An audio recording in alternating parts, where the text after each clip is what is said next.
Jai Shrimanarayana and Jai Hanuman. From Way to Moksha, we wish everyone a happy Gita Jayanti. So today we are going to have a session about Gita Jayanti and Mokshada Ekadashi.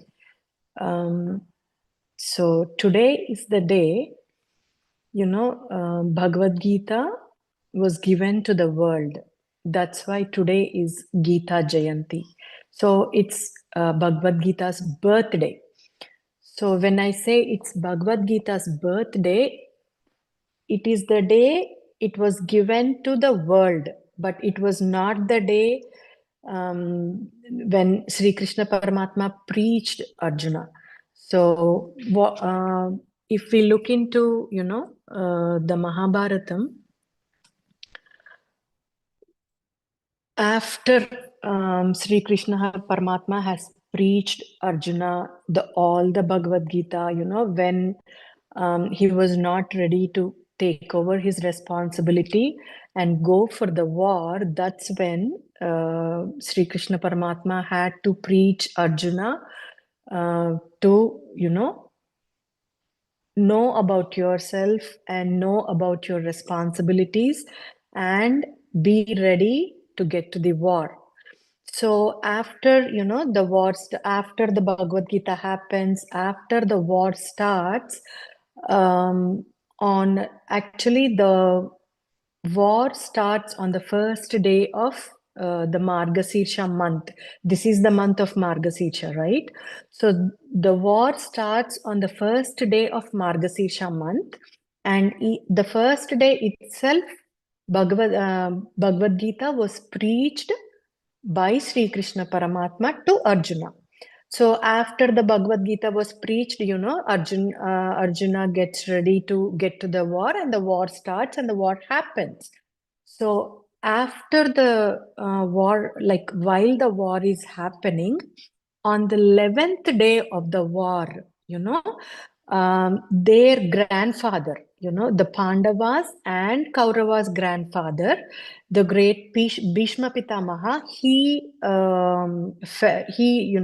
falls down from the chariot. That means he's been beaten and he falls down from the chariot and he's placed on a bed made of arrows, which is called an ampasaya. So he is placed on the 11th day of the war. So, whatever important events happen in the war, they are being told to the king of that country.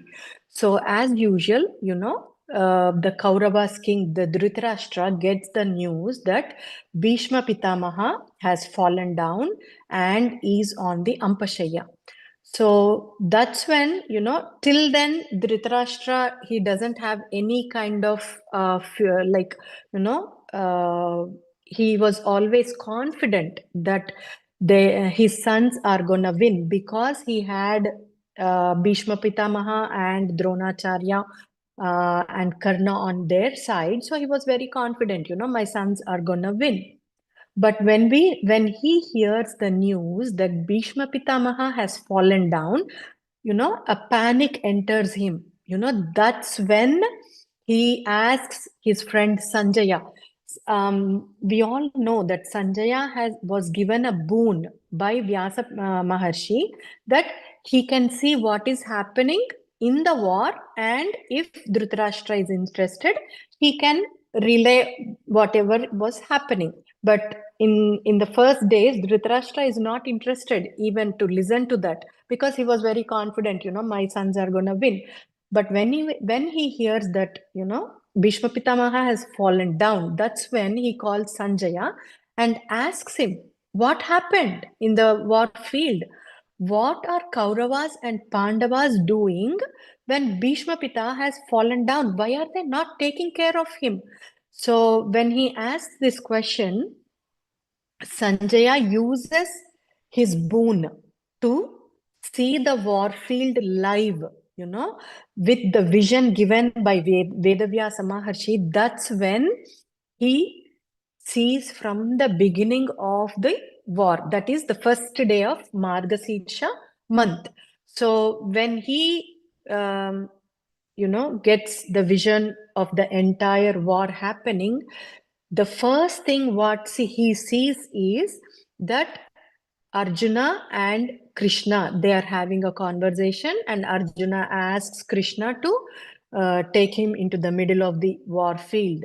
So once he sees everybody, he gets frightened, and he puts his bow down, and he tells Krishna Paramatma that he's not gonna participate in the war because he doesn't want to kill all his relatives, and he speaks so much of what we call as Vedantam.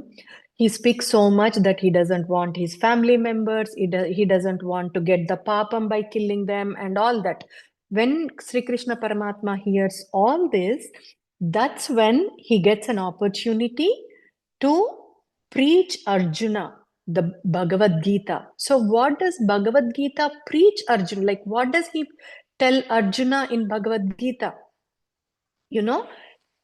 He tells to Arjuna that who Arjuna is, what is the actual, what is the origin of Arjuna, and also who Sri Krishna Paramatma is, and what are the responsibilities of human beings, and how are they supposed to live their lives and perform their day-to-day responsibilities or any kind of responsibility. How are they supposed to perform without fear? And he also gives him the Atmajnanam, what is a soul, what is God, like how a soul can approach the God, like everything. He gives all the information in detail. This is all included in Bhagavad Gita.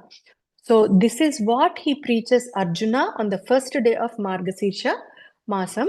But after the Bhishma Pitamaha falls down, as Sanjaya,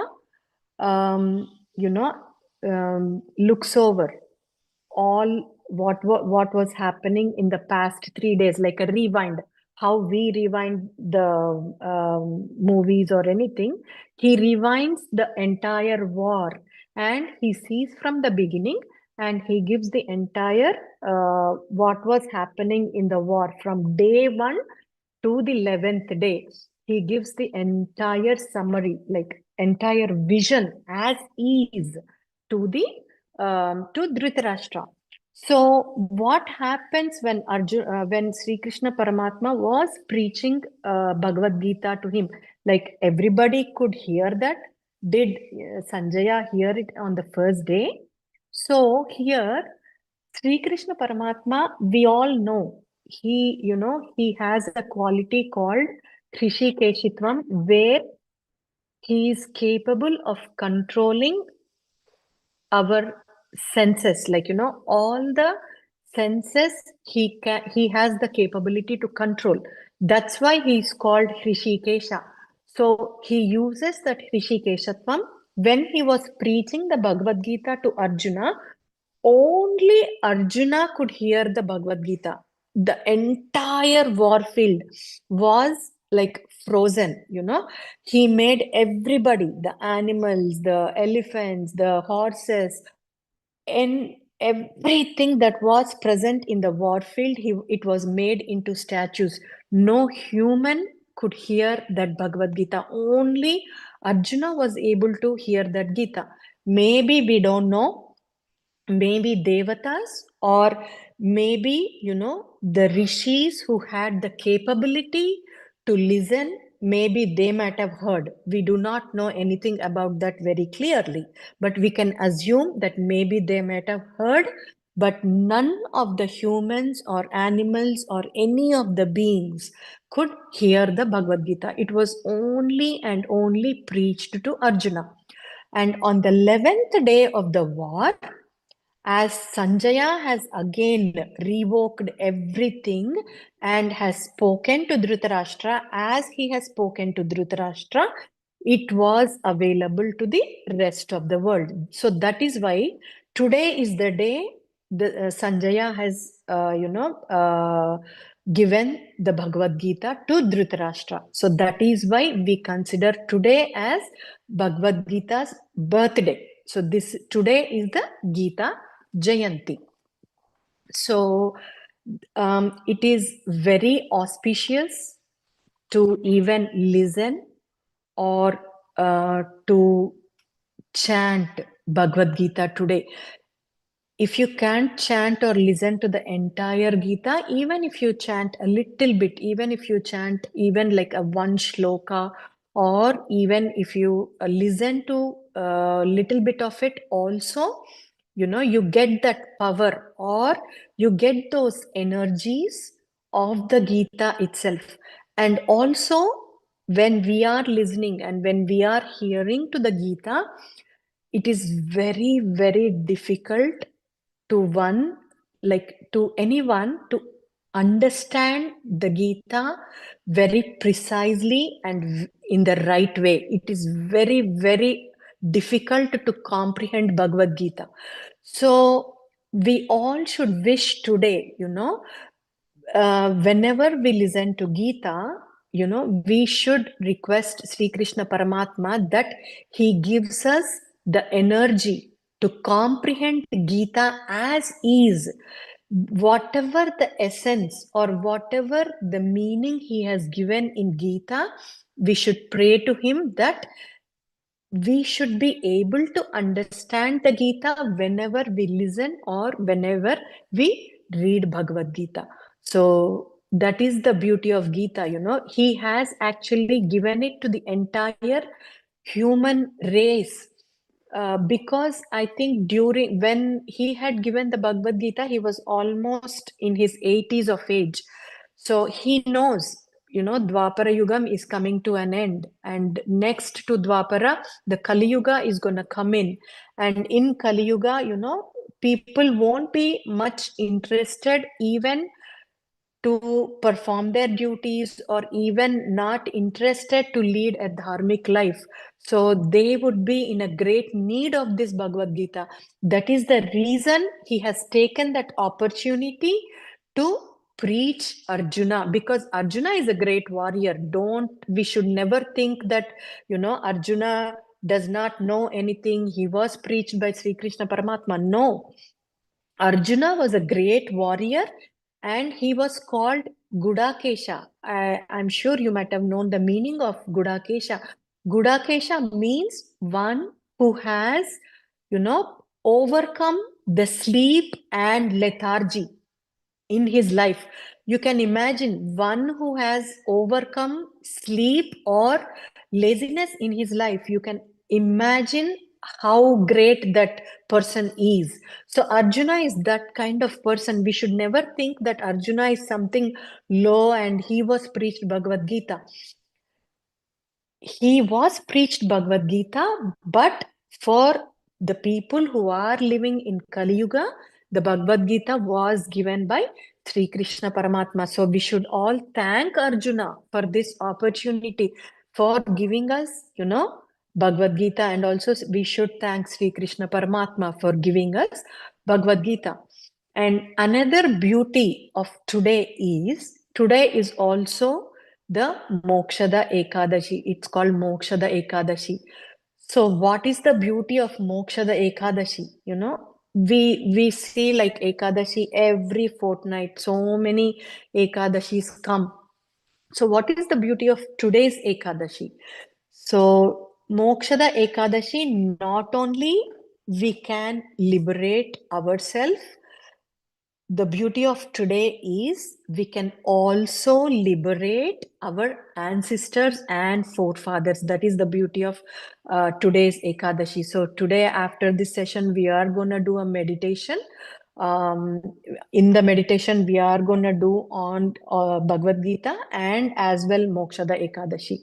So, Ekadashi, as you all know, we perform a fast. So how usually this fast should be performed? Usually what they tell us is the day before Ekadashi, on the Dashami night itself, they ask us not to have any dinner. Even if you eat, it should be very early, like, before 6 o'clock or 5:30 around, you can finish your dinner and you should be on your empty stomach. And from then on, the next day, the entire Ekadashi, we are supposed to fast. We can fast even like some, usually what they say is you should not take water, you should not take any kind of food inside until the next day, the morning of Dwadashi. It sounds very difficult. So if anybody cannot do it this way, they can have water or they can have fruits. They can have like very, light food, something which is not heavy, and rice is strictly prohibited on this day.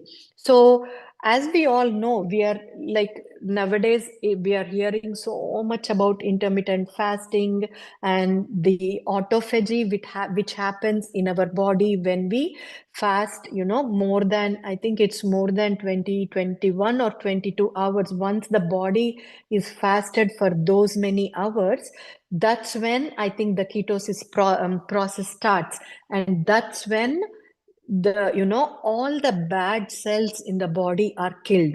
So Ekadashi fasting has a beautiful scientific reason behind why a human, why any person should observe fasting on this day. So if anybody is interested to observe fasting from now on, or you have been observing already, Dashami evening itself, the fast starts, and the entire Ekadashi, you should remain fasting, and you should consume food the next day morning of Dwadashi. You don't need to do like go till the afternoon. In the morning, after you finish your, the morning duties and the morning aradhana and everything, that's when you can have your food. So that is how like anyone can observe Ekadashi.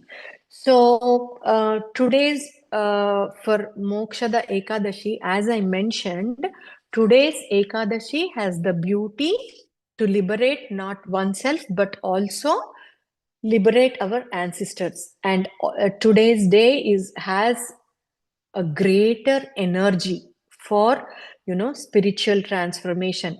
If we can, if it's not if we can, we should listen or chant Bhagavad Gita, and pray Lord Vishnu. Pray Lord Vishnu means keeping him in our thoughts, the entire day, and keeping being in surrenderance, and thinking about him, thinking about his stories, or being in surrenderance with him, and doing all our activities being in surrenderance with him. So that's what we are supposed to do today. So Ekadashi is the 11th, lunar day. We get every fortnight, like every 14 days, we get one Ekadashi. So there is a small story associated with this Mokshada Ekadashi. So what they say is, this story was given by Sri Krishna Paramatma to, Yudhishthira, the older of the Pandavas, the Dharma Raju. So this story was given by Sri Krishna Paramatma. So the story goes something like this. There was a kingdom called, Champakavati, and in the kingdom, the king who was ruling was called Vaikanasa. So one day, Vaikanasa, while he was asleep, in his dream, his deceased father comes. Deceased means he's already passed away. His dead father comes into his dream and tells him that after his death, he did not go into the higher realms. He has gone into the lower realms. So he pleads the king, he pleads his son to do something and bring him into the higher realms, and where he can go into the Paramapadam, or where he can get moksham, passing on to the, from the higher realms to the moksha. So that's what he requests his son in the dream. After that king, Vaikanasa, after he wakes up, he calls his ministers and everybody, and asks what is the solution for this, that he has got this dream. He has got his father in his dream, and what is the solution? So they all suggest him to go to Lord Parashurama, you know. So he goes into the forest to Lord Parashurama and asks for a solution for this problem, how I can bring my father into the higher realms. So then Parashurama talks about this Mokshada Ekadashi, which is going to come, you know, in coming days. You can observe this Mokshada Ekadashi with offering prayers to Lord Vishnu and offering, like observing the fast on Mokshada Ekadashi and praying to your ancestors. And, you know, in your prayers, you can ask them, or you can, you know, pray to Lord Vishnu to bring your ancestors from lower realms to the higher realms. So after he performs the Mokshada Ekadashi, it is said in the story that his father from the lower realms, you know, than the earth, he is brought up to the higher realms. He travels through those higher realms and he goes to the Paramapadam and he attains moksha over a period of time. So that is what is said in this story.